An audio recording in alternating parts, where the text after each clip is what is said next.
O vídeo de hoje vai ser sobre um livro que acabou de ser lançado pela editora Rocco aqui no Brasil, que é A Cantiga dos Pássaros e das Serpentes. Para quem ainda não sabe, A Cantiga dos Pássaros e das Serpentes é um spin-off da trilogia Jogos Vorazes, escrita pela autora Susan Collins. A Susan Collins lançou esse novo livro no último dia 19 de maio nos Estados Unidos, e agora, no dia 19 de junho, o livro chegou no Brasil com a tradução feita pela editora Rocco.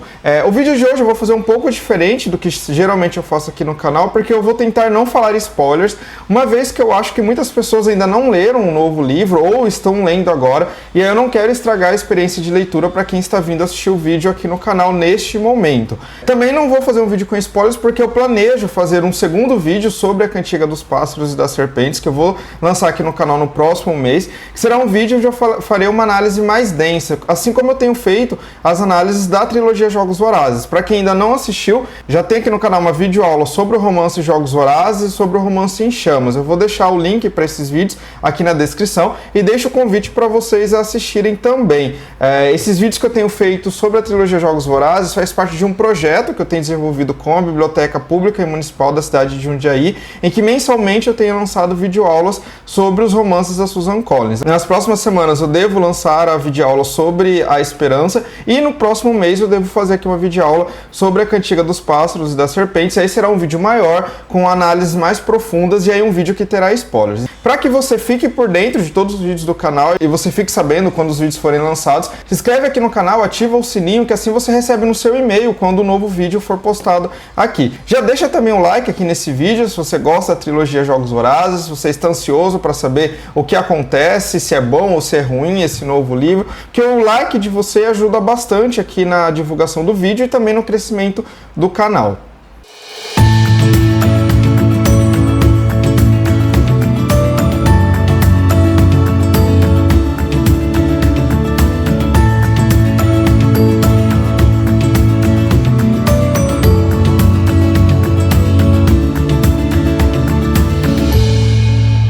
Bom, eu tenho que começar esse vídeo falando primeiramente que eu achei sensacional esse romance. Eu sei que ele está causando certa polêmica entre os fãs de Jogos Vorazes. Muitas pessoas adoraram o livro, muitas pessoas não gostaram, algumas ficaram decepcionadas com a história, mas eu tenho que já começar dizendo que para mim o livro está tão interessante quanto a trilogia original, e principalmente nos temas filosóficos, sociológicos, políticos, históricos que ele traz. Não perde nada para o que já temos na história da Katniss, né, nos 3 livros lançados na década passada. Então, é claro, como eu gostei muito do livro ao longo da leitura, esse vídeo eu vou praticamente falar dos pontos positivos do livro. Isso não significa que não tenha pontos negativos, porque tem, só que ao meu ver as partes negativas não se sobressaem às partes positivas, por isso que eu achei esse livro bastante interessante. Eu escrevi uma resenha já sobre ele, em que eu apontei um dos problemas que eu encontrei no livro, que é a questão das representatividades LGBTs.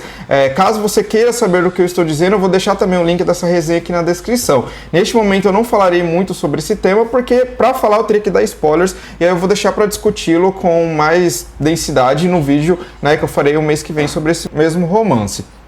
Mas bem, sobre o que é A Cantiga dos Pássaros e das Serpentes?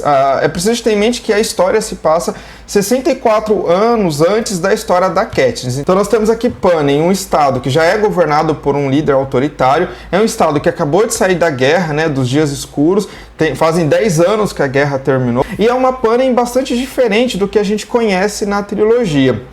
Então isso talvez pode ser algo que cause algum espanto ou alguma decepção para os leitores um pouco desavisados. Nós não vamos ter aqui as mesmas histórias que nós temos na trilogia original, e nem teremos as mesmas representações dos Jogos Vorazes ou das relações entre os distritos e a capital. As coisas aqui são bastante diferentes devido a se passarem, né, no passado.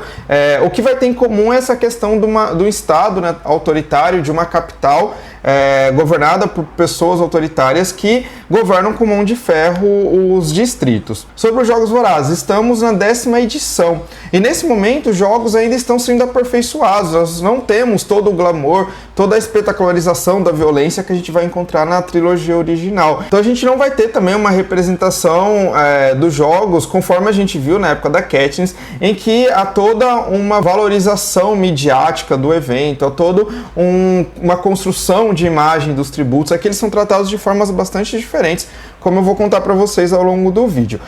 Em meio a essa pane, né, do ano 10, após os Dias Escuros, nós temos um jovem que está saindo ali da sua adolescência, com 18 anos, que é o Coriolanus Snow. Né? Como vocês sabem, na trilogia, o Snow é o presidente de Panem. Aqui nós não teremos ele como presidente ainda, mas sim como um jovem estudante que está no último ano ali do equivalente ao nosso ensino médio, que faz parte de uma elite da capital. Apesar da sua família estar extremamente pobre, ele ainda faz parte, devido ao seu nome, dessa elite, e a gente vai acompanhar ao longo de todo o livro, são mais de 500 páginas de história, a trajetória do presidente Snow. Uma coisa que é interessante é que o Snow não começa a narrativa como um pobre coitado, no sentido de ser uma pessoa legal, boazinha, e que ao longo do livro ele vai se tornando vilão, né? Como a gente vê, por exemplo, no filme O Coringa, que a gente tem no início da narrativa, um personagem que não é de todo mal, que tem alguns problemas psicológicos, e aí ao longo da narrativa vai se dando explicações para que ele desenvolva a sua maldade. Não, aqui a gente vai ter um personagem que já na abertura do livro, já no primeiro capítulo, a gente já entende que ele é um crápula. Por quê? Quando a Susan Collins começa a apresentá-lo na narrativa, e esse livro é escrito em terceira pessoa, né, diferente da trilogia que a gente tinha na primeira pessoa, a voz da Katniss, mas quando o narrador já abre o livro, já nos é apresentado o Snow, que está ali em conflito, porque ele precisa participar do evento da colheita, que vai ocorrer na escola, né, na academia onde ele estuda, e ele não tem uma roupa adequada para se vestir porque sua família está extremamente pobre. E ele se compara a sua pobreza à escória dos distritos. Então, só quando o narrador já usa essa palavra escória e coloca essa palavra no pensamento do Snow, a gente já sabe que ele é um personagem mau caráter, uma vez que eu achar que nos distritos moram pessoas que são escórias da humanidade, ele já se acha como um membro da capital, como uma pessoa superior. Então a gente não tem aqui um personagem bonzinho que vai se tornando mal, já tem um personagem que é bastante preconceituoso, que está bastante inserido nesses ideais da capital e que acha perfeitamente normal a desigualdade social que existe ali no seu país. Ao longo da narrativa, a gente vai conhecendo outras facetas desse personagem. Em algum momento ele vai desenvolver um relacionamento amoroso, mas mesmo quando ele está tendo relacionamentos amorosos, a gente vê que ele tem uma índole bastante duvidosa, uma vez que quando ele se apaixona, ele entende que a pessoa pela qual ele se apaixonou é sua de direito. A gente vai ter uma representação do Snow como um amante muito parecida com o do Joe da série U.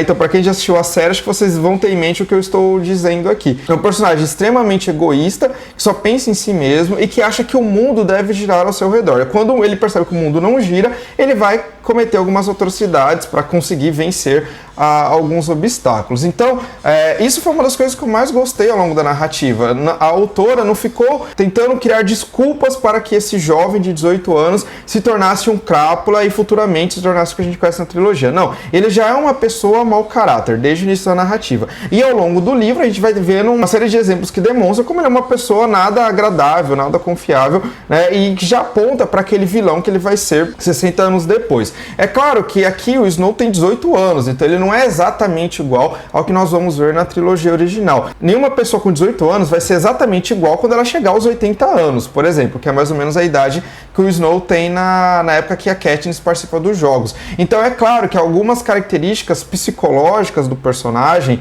que a gente conheceu na trilogia original não estarão presentes ainda aqui neste livro. Nós temos aí 60 anos separando, né, um livro do outro, e o personagem vai ser desenvolvido ao longo desses 60 anos. A gente pode, da forma como o livro termina, a gente pode imaginar o que vai levá-lo a ser aquele Snow que a gente conhece como presidente de Panem. Mas o que é interessante frisar é que já nesse livro ele já é um mau caráter, ele já é um vilão. E é interessante que a gente tem uma narrativa que é contar a partir da perspectiva deste vilão, e aqui diferente também da história da Katniss, a gente não vai ter a visão dos distritos, mas sim a visão da capital sobre os distritos, mas esse olhar, ele não deixa de ser criticado pelo narrador. A gente tem aqui nesse livro o que a gente pode chamar de narrador onisciente seletivo, ou seja, ele sabe de tudo o que acontece, mas ele seleciona contar a história a partir da perspectiva do Snow. Mas mesmo contando a partir da perspectiva dele, esse narrador, essa narradora, né, a voz da Susan Collins, ao tempo todo vai deixando indícios para que a gente entenda que esse personagem é o vilão da narrativa e que ele sempre foi uma pessoa má e mediante o ambiente onde ele está, mediante as pessoas que o cercam, ele vai cada vez mais desenvolvendo essa maldade. Além do livro ser narrado em terceira pessoa e ter esse narrador onisciente seletivo, é interessante também dizer que o livro está dividido em 3 partes, assim como os outros livros, né, da trilogia Jogos Vorazes. Uma primeira parte, ela é ambientada totalmente na capital, e aí a gente vai conhecer as diferenças entre essa capital do ano 10, pós-guerra, para os anos 74, né, que é o que a gente conhece na época da Katniss. E neste momento a gente vai ter algumas referências a questões históricas bastante interessantes. Primeiramente, é muito legal a forma como a Susan Collins fez um diálogo na sua narrativa com o imperialismo europeu e americano do século XIX e primeira metade do século XX. A gente vai ter um paralelo sendo feito entre os tributos que são enviados para lutarem nos jogos, com as exposições de seres humanos que eram feitas em zoológicos da Europa e dos Estados Unidos na segunda metade do século XIX e na primeira do século XX, sobretudo. Para quem não sabe, né, no século XIX e também até o início da Segunda Guerra Mundial, seres humanos vindos de regiões que eram consideradas como bárbaras ou como exóticas eram levados para a Europa, para os Estados Unidos, para serem expostas em museus, em circos e principalmente em zoológicos. E a gente vai ter a autora trazendo isso para a narrativa também, né? Uma vez que os tributos são vistos como menos que seres humanos ou seres humanos de segunda categoria pelos moradores da capital, quando eles chegam na capital, eles são simplesmente jogados num zoológico, são presos em jaulas onde ficavam os macacos antes da guerra, e ali eles são expostos para que o público possa visitá-los, jogar comida para eles, enfim. É interessante que aqui, então, nós não temos todo o glamour, como eu já comentei, relacionado aos jogos, como a gente vai ver no período da Katniss. Nesse momento, os tributos não são vistos como atrações no sentido que a gente vai ver na época da Katniss. Eles são simplesmente considerados como animais, são jogados ali no zoológico e ficam ali sem comida, em exposição até que chegam os Jogos Vorazes. E aí você pode se perguntar, o que tem a ver o Snow com esses tributos? Bom, ele faz parte de um grupo de elite da academia, que é uma escola pública da capital voltada para as pessoas da elite, ou seja, apesar dela ser pública, você tem que fazer parte das principais famílias da capital para ter o direito e o acesso a essa escola. O Snow estuda nessa escola e ele está entre os alunos mais inteligentes do último ano da academia. Então ele, junto com outros 23 colegas, são selecionados para que sejam os mentores desses tributos. Os Jogos Vorazes, eles, apesar de já terem 10 anos, eles ainda não são bem aceitos pela população da capital. Muitos ainda veem os jogos como uma espécie de barbárie. E aí o governo vai ter todo um trabalho para transformar essa barbárie dos jogos, para transformar o que é inaceitável em algo aceitável para a população.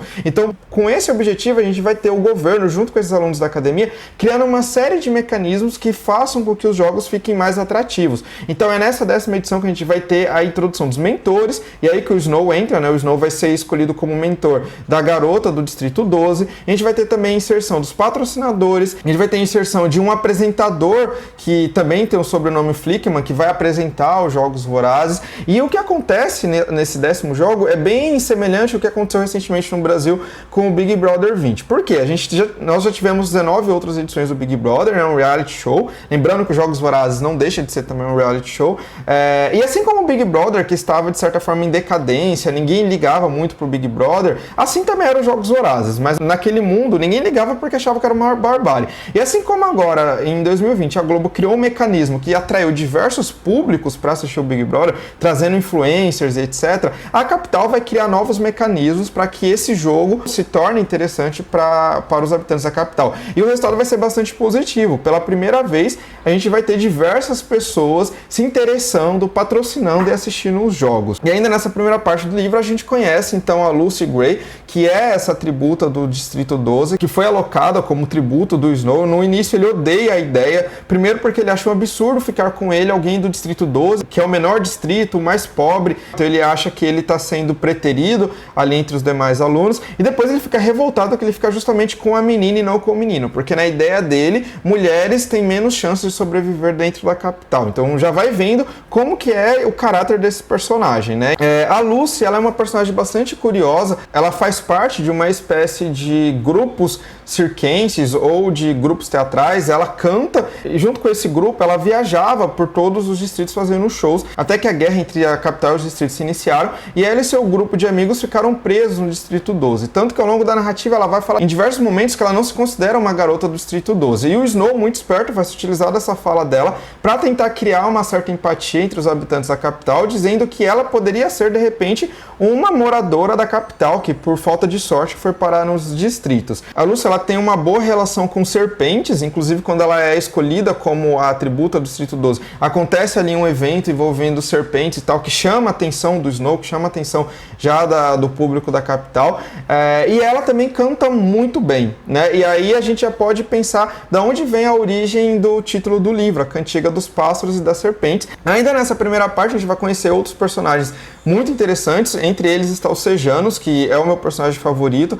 e que ele funciona na narrativa como uma espécie de voz da razão. Assim como Hermione Granger em Harry Potter sempre aparece com a voz da razão, a gente vai ter o Sejanus aqui. Ele é um jovem oriundo do Distrito 2, né? O pai dele ajudou o presidente, que é o presidente Ravensteel, na guerra, e por isso ele ganhou o direito de viver na capital. E como o pai do Sejanus é extremamente rico e está patrocinando toda a reconstrução da capital após a guerra, o Sejanus ganha o direito também de estudar na academia. Mas diferente do Snow e dos seus colegas, o Sejanus acha uma aberração os jogos e acha um absurdo ele ter que trabalhar naquele ambiente, que é um ambiente extremamente violento e que leva à morte de inúmeras crianças. Então ele vai ter diversos conflitos com o governo nessa primeira parte do livro, inclusive ele vai ter algumas discussões com o Snow. O Snow odeia o Sejanus já desde o início da narrativa, apesar de fingir que é seu amigo, porque na opinião do Snow, o Sejanus representa tudo que é de ruim no mundo após a guerra, uma vez que ele faz parte do que o Snow considera como escória, né? Ele vem dos distritos, mas por ser extremamente rico, ele está tendo os mesmos direitos que pessoas como o Snow têm na capital. Mas o Snow ele é muito esperto e sabe muito bem como utilizar dessa suposta amizade com os Sejanus para ganhar benefícios em sua vida pública.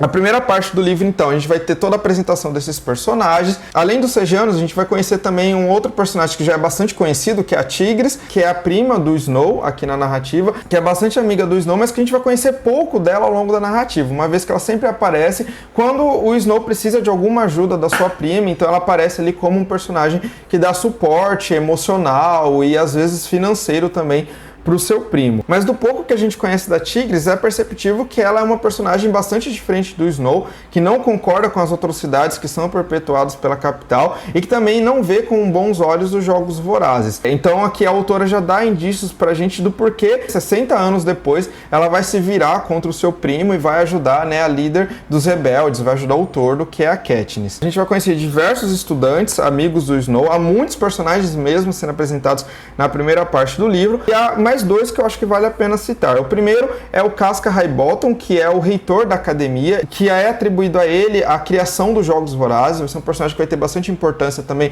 no desenvolvimento do Snow. E uma última personagem que é uma das principais vilãs da narrativa, que é a Doutora Gao. Ela chega a dar aula na academia, ela é a idealizadora-chefe da 10ª edição dos Jogos Vorazes, e ela é uma pessoa completamente psicopata e que vai trabalhar com os alunos ideias de por que eles têm que manter a ordem atual das coisas, ou seja, o domínio da capital sobre os distritos, para que o mundo continue sendo como ele é. É interessante que a gente vai ter nas aulas da academia, que o Snow e os demais alunos participam, bastante discussões por parte dos professores, trabalhando com os alunos a ideia de por que os moradores da capital são superiores e por que é dever dos moradores da capital controlarem os distritos. Então a gente tem uma educação aqui, que é apresentada nessa primeira parte do romance, bastante voltada para criar mentes líderes que vão perpetuar a desigualdade social que existe em Panem. A primeira parte do livro finaliza com o início dos Jogos Vorazes, e aí a segunda parte do livro vai ser totalmente centrada nos acontecimentos da arena. Só que diferente da trilogia original, que por seguirmos a visão da Katniss, nós estávamos com ela dentro da arena,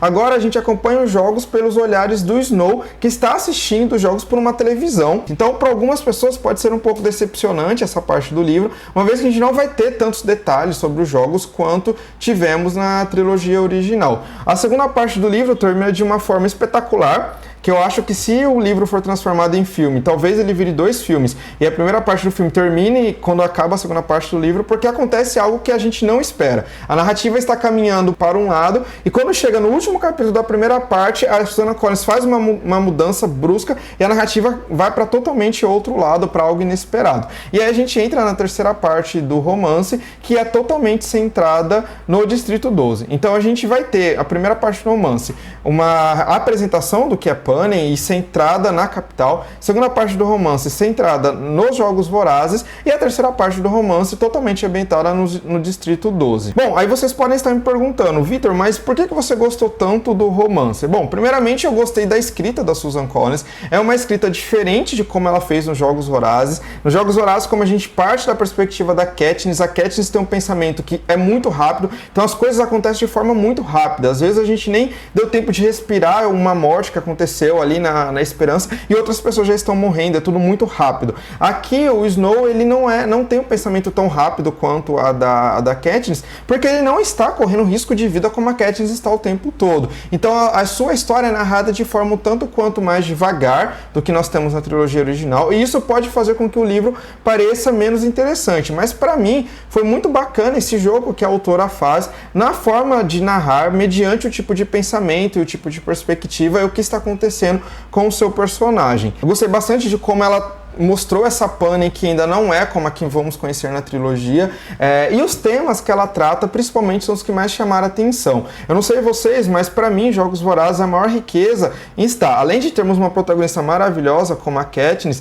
termos diversas discussões sobre questões políticas e históricas que a autora traz para a narrativa. E aqui nós teremos isso novamente. A gente vai ter a Lucy, que é uma personagem feminina bastante interessante, que dá para a gente fazer análises bastante ricas a partir da perspectiva de gênero, mas também a gente vai ter debates bastante profundos sobre questões políticas. A gente vai ter, por exemplo, a capital criando e estudando métodos de aperfeiçoamento do controle social, de aperfeiçoamento do seu totalitarismo. Então é bem interessante a gente ver de onde estão surgindo coisas que a gente conheceu como já naturalizadas na época de Katniss. A gente vai ver como que a capital influencia os seus jovens por meio da educação a continuar perpetuando a desigualdade social e o imperialismo em relação aos distritos.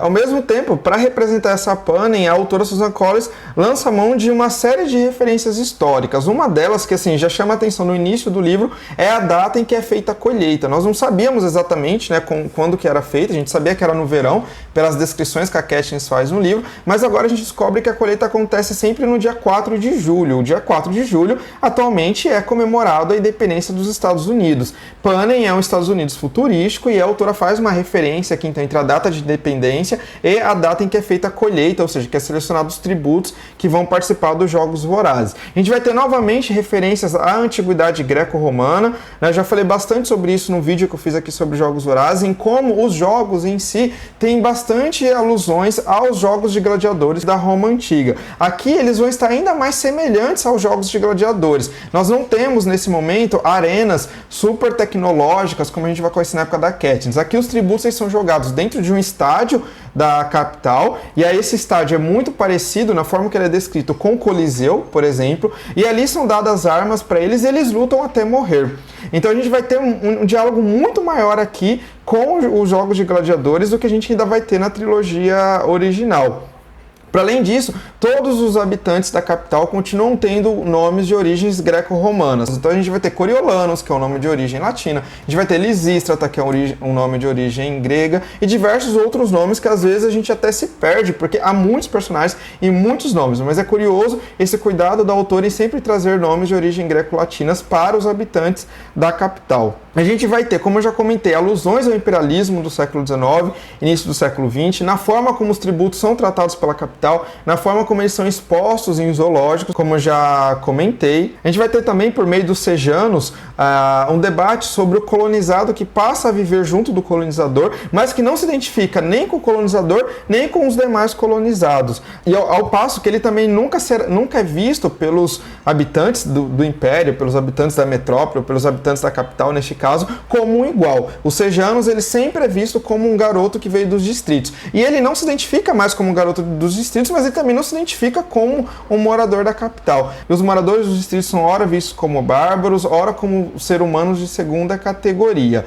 E a autora vai trazer até um debate sobre a ideia de raça. Vai ter um personagem que vai dizer que os moradores dos distritos são raças inferiores. Então, ou seja, as alusões muito claras que a autora faz a ideologias do imperialismo europeu e norte-americano, né, dos últimos 2 séculos. O livro também traz um potencial bastante interessante para discutirmos representações de gêneros e sexualidades. Pela primeira vez no mundo de Jogos Vorazes, a gente vai ter personagens explicitamente homossexuais, mas a forma como eles aparecem não é tão interessante quanto quanto eu gostaria que fosse, e aí novamente eu recomendo que vocês leiam a minha resenha, onde eu desenvolvi melhor esse debate, e a gente vai ter também representação de algumas práticas controversas, como a prostituição, que a autora já tinha tratado na trilogia Jogos Vorazes, que ela volta a fazer referências aqui, e a gente vai ter também a representação do canibalismo. Na primeira parte do romance, o Snow em diversos momentos vai se recordar do período da guerra, né, quando sua família perdeu todo o dinheiro, sua família praticamente passou fome ao longo da guerra, e ele vai se lembrar de algumas personalidades da capital, inclusive alguns de seus vizinhos que se tornaram canibais, que para não morrerem de fome começaram a comer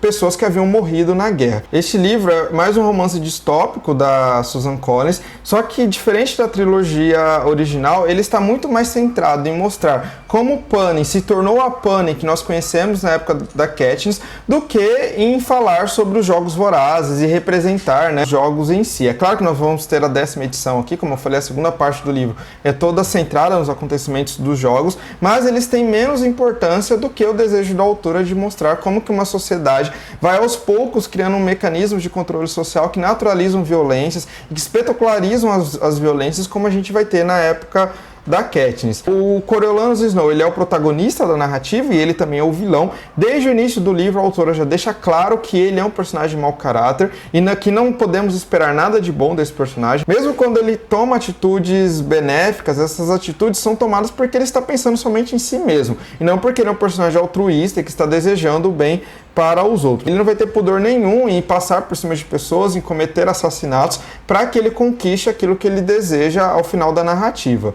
Ele é um personagem muito bem construído pela autora, mas é um personagem de difícil identificação. Diferente da trilogia, que a gente se identifica com a Katniss desde o início, aqui na Cantiga a gente passa o livro inteiro sem se identificar com o personagem. E esse foi, ao meu ver, o interesse da autora Susan Collins. Ela não está contando a história do Coriolanus para que a gente se identifique com ele, tenha pena dele e entenda por que ele se tornou aquele presidente no futuro. Não, ela está fazendo um livro mostrando que esse personagem sempre foi mau caráter e que, juntando o mau caráter dele com o ambiente em que ele vive, que é um ambiente extremamente tóxico da capital, isso vai influenciar que eles desenvolvam ainda mais o seu mau caratismo, ainda mais a sua índole assassina, até chegar ao ser humano objeto que a gente vai conhecer na época de Katniss. Então sim, não há como se identificar com esse personagem, e esse é um desejo da autora, na minha leitura.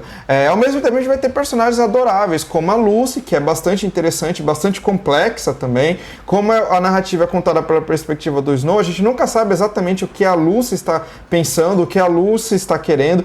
Isso se torna muito legal ao longo da narrativa, né? A gente ficar imaginando o que essa personagem está fazendo. Ela está sendo verdadeira no que ela está falando para o Snow ou não? Esse jogo todo vai ter ao longo de todo o livro. E a gente tem também o Sejanus, que é esse personagem que é a voz da razão e que é um personagem que a gente pode se identificar facilmente. E a Doutora Gao também é uma personagem bastante curiosa e que eu tenho certeza que vai gerar diversos debates entre os fãs sobre a sua índole, sobre a sua importância para a construção do Snow como personagem e também o porquê que a autora escolheu criar esse tipo de personagem e colocá-la na narrativa. Ela é uma personagem extremamente poderosa e, para vocês terem uma ideia, é ela, mais do que o próprio presidente da época, o Ravensteel, que manda em toda a Panem. Para quem leu recentemente a trilogia, vai encontrar muitos easter eggs ao longo do livro. Só para vocês terem uma ideia, uma das principais referências que vamos ter são as cantigas que a Katniss canta ao longo da trilogia, que a gente vai descobrir aqui nesse livro as origens dela, o que elas estavam realmente dizendo, quem as fez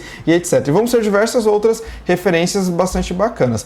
Uma pessoa que não tenha lido os 3 livros de Jogos Vorazes, consegue ler a Cantiga e entender? Sim, consegue. Ao meu ver, não precisa conhecer a história da Katniss para entender a Cantiga dos Pássaros e das Serpentes, mas quem já leu a trilogia, principalmente quem releu recentemente, está com ela fresca na cabeça, vai ter uma experiência muito mais interessante de leitura. Este livro é um livro que ele funciona sozinho, ele não precisa da trilogia então para existir, mas quem conhece a trilogia vai conseguir aproveitar melhor a leitura, vai conseguir entender melhor o que a autora está representando e discutindo ao longo de sua obra. Bom, eu sei que eu falei muita coisa aqui, eu tentei ao máximo não dar spoilers para vocês, eu tentei falar dos personagens principais, dos principais temas que aparecem na narrativa, mas comente aqui no vídeo o que vocês acharam das minhas interpretações, o que vocês estão achando da leitura do livro. E se você ainda não comprou o livro, recomende que compre, porque vale a pena a leitura, e se possível, compre utilizando o link da Amazon, que eu vou deixar aqui também na descrição, que comprando por meio desse link você também ajuda bastante o canal. Se você também ainda não deixou o like nesse vídeo, deixa agora, por favor, é muito importante o seu like, é muito importante os seus comentários,